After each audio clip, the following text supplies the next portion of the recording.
Hello, welcome back to the Commissioner's Corner for November of 2020, a year that will forever stress us all out. So I'm here with County Commissioner Thomas Davidson. Hello, Thomas. Hi, everybody. We're going to talk again about some more COVID stuff. We talked a little bit with Commissioner Lawrence about COVID in the first segment, and now we're going to talk a little bit about enforcement around that. So, boy, doesn't that sound fun? Yes. So, Thomas, of course, we have a local public health order and we have a state public health order. Our local order sort of wraps in all the state stuff, and then we've got some other restrictions here locally. There's been a lot of comments from the public since this started about, well, you're making these rules, but you're not enforcing them. And so you want to talk a little bit how we're stepping up enforcement at this point? Yeah, so certainly we're in a situation now here in Summit County as well as in the state of Colorado where we're simply going to have to do more. And, enforcement is never fun. We're trying every single way we can to encourage people to do the right thing. But we're at a point now where we're simply going to have to also add a stick as well as the carrot. And so in terms of enforcement, I think one of the things that's probably going to get a lot of people's attention is fines that will come along with violations with regards to short-term rentals, with regards to staying open too late. And it's not fun. Don't want to do this. That's the last thing that we ever want to do, is to hand somebody a fine.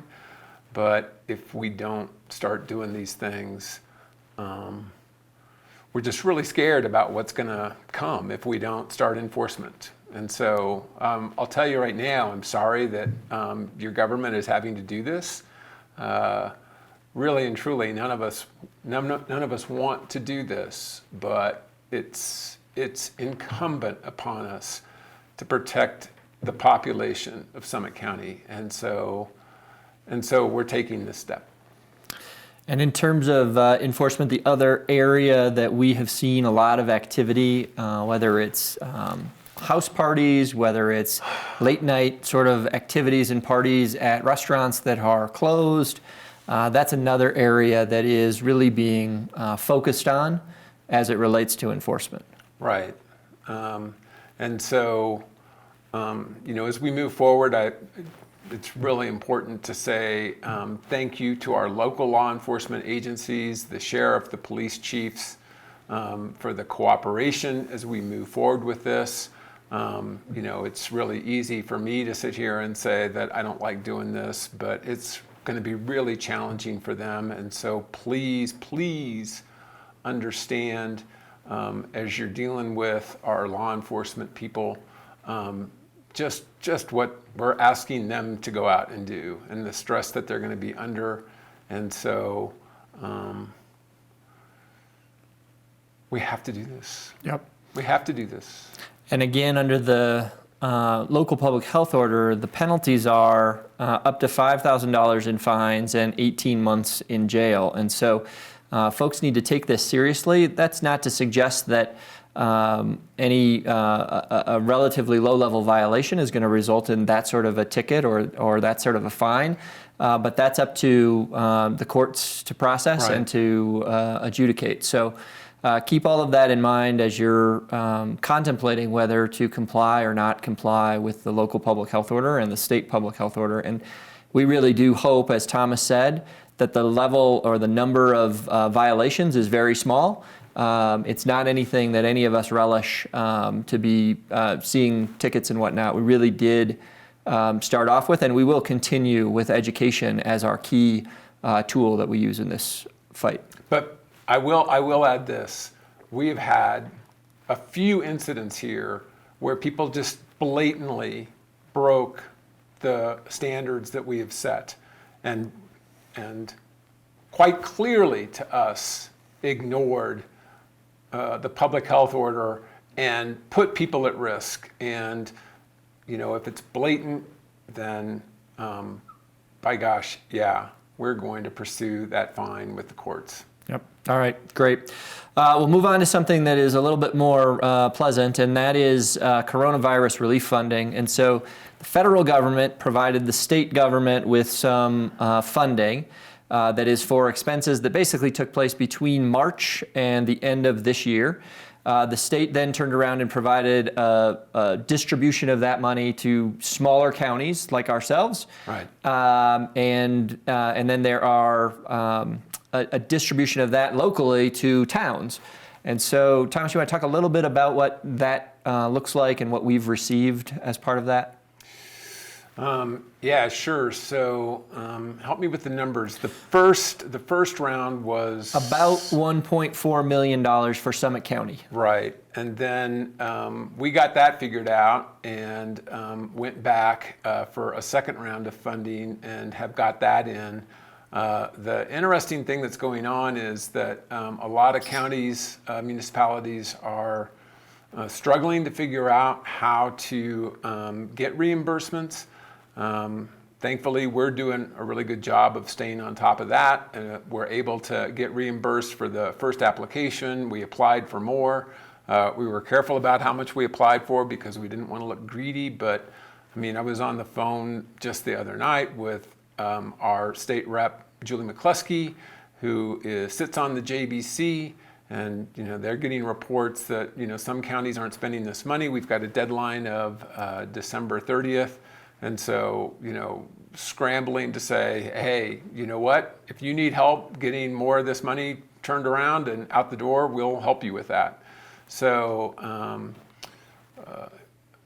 I think the important things that we're doing with it are, trying to provide people with the basics, also trying to provide some help to some of our nonprofits and small businesses that really have, taken a hit. Our towns are doing the same, and so I feel good about what we've done in Summit County, and thankfully we've all got really good staff that figure out all the paperwork with the Division of Local Affairs at the state level that's processing the paperwork on these reimbursements, and we're just waiting for more direction from state leaders in terms of, hey, you know what? If you need help getting this money out the door, we can certainly expand what we could provide in terms of help in Summit County. Yeah, we made that point really clear to a number of folks that are involved in this process to let them know that if they're, rather than leaving money on the table, we know as Summit County, we have a number of other expenses that we have not been able to submit or that have been new even since we submitted our last application. And so included in the first batch, as Thomas said, was some funding for nonprofits, as well as some funding for small businesses. In the request that we made from their surplus funding, we've put in another request for additional funding for both of those. Yeah. Again, we're hoping to find out here shortly as to whether we are getting that award or not. Right. So we'll see how that turns out. Summit County is lucky that our state rep happens to serve on the Joint Budget Committee and our state senator happens to serve on the Joint Budget Committee. So a thank you to Representative Julie McCluskey and to Senator Bob Rankin. We stay in constant communication with these two, and if there's another opportunity, we're going to be all over it. Absolutely. All right, so we are in many ways fatigued with COVID, and so I'm going to move to a topic that is not COVID related, although some of it was probably steered as a result of that. We get to think about something other than COVID. Partially, at least. Oh, okay. So talk about election results. So there was a ballot question locally. There were some commissioners locally. Yeah. We had state rep, as you mentioned, state senator. There's some national news that I think was going on around the same time, around Election Day. So just talk a little bit about what results we saw here. Well, I'll start with the local 1A question, which was a question that allowed us to deal with the Gallagher problem in the state, the Gallagher Amendment in the state constitution. And so the Gallagher Amendment is going to force here in another year a dramatic drop in the residential assessment ratio. It would have caused all of the different programs that our voters here in Summit County have approved to be defunded by, our estimate was 13%. More alarming, the projection for the next decade is that those drops would have continued by some percentage around that every other year because of what's going to happen in the next decade and how the Gallagher Amendment would affect this residential assessment rate. So we went to the voters and we asked them for relief on that. That passed here by 58%. And so that's a good show of support. Thank you so much.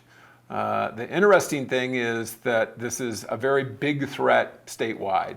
And so the voters of Colorado were asked to also fix this Gallagher problem. That was called Amendment B. That passed statewide. So that's really, really good news for every school district and every fire department and every county government that's here in the state of Colorado, because it's going to allow jurisdictions to not see that cut every other year that was forecast for the decade ahead. So really happy about 1A locally as well as Amendment B statewide. Congratulations to Tamara Pogue and to Josh Blanchard and to Elizabeth Lawrence. And also to, why can't I think of Heidi's last name right now? McCollum, the new DA. All of them certainly won their elections by a wide margin here in Summit County. And so they're all great. They're all going to be great leaders. Summit County is in good hands. I think that there were, my God, what was it? 10 different questions on the statewide ballot. And so I wouldn't know where to begin with regards to all of those, right? Yeah. But, that's just an interesting part about living in Colorado. We have a really, really easy way to put questions onto the statewide ballot. And so thanks to everybody who sat there at their kitchen table and ran through all of those questions, right? I won't run down the entire list, but I was very proud of how Summit County voters voted on all of those different issues. Great. And then nationally, there's a new president elect. Yeah. So it's a very bizarre time in America, isn't it? And it's interesting how many people in America have sort of a false sense of what's going on in the country. Many Democrats and progressives were expecting a blue wave, and that really didn't happen. And many Republicans are shocked that we are going to have a new president. And so it's just ironic that in the 21st century, where everybody is walking around with devices that can constantly communicate information to them, everybody has self-selected what information they get, and they're just sure that everybody else is living in a fake news world or an alternate reality. And so I think, it is relatively easy to govern in Summit County because, as you know, we almost annually now are surveying our voters and asking them in a statistically accurate way what our priorities should be, and we follow that guidance closely. That is a real challenge for anybody now in a national leadership position, because our country is just so bitterly divided. And it just appears to me, and again, so ironic, that at a time when people are getting so much information pumped into their hand each and every day, that we are so vastly living in separate realities, I guess you'd say. Yeah, it's all in the algorithm.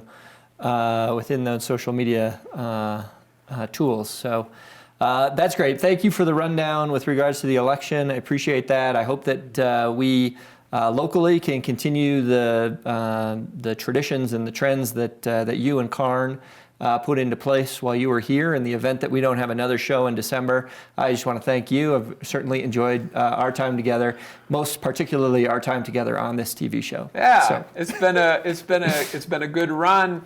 The county is in good hands. I'm excited for the new commissioners and just such an honor to get to serve as your commissioner for the last 14 years. So thanks. That's great. All right. Karn's going to come on next, so hang tight. We'll be right back.